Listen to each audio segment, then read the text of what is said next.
गर्नुभएको छ हामीलाई।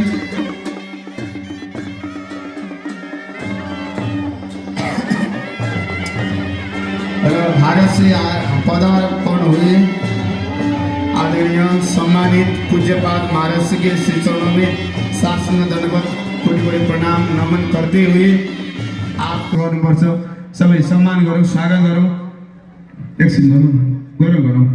आयोजक समितिले प्रदान गर्नुभएकोलाई माला नलगाउने ठिक छ, म यसै सम्मानित छँदैछु नि भन्दै हुनुहुन्छ, तर पनि हामीसँग माया प्रेमलाई उहाँले स्वीकार गरिदिनुहुनेछ यही आशा भरोसा विश्वास। र उहाँका हरेक यज्ञको प्रारम्भिक चरणदेखि नै हामीले धेरै सहयोग साथहरू गर्नुभएको छ। माननीयज्यूले धेरै खुसी लाग्यो, उहाँको पुनः आगमन यहाँ भएको छ। पटक पटक यहाँ यज्ञमा यहाँ आगमन भइराख्नुपर्छ, आइरहनुपर्छ, हामीलाई माया दिइरहनुपर्छ माननीयज्यू। र उहाँको साथमा सुबर्ण भट्ट दाई लगायत सबै विभिन्न क्षेत्रबाट पाल्नु भएको छ, धेरै आभारी छु। हेलेन भाइ सबैजना सहयोग साथ गरिरहनु भएको छ।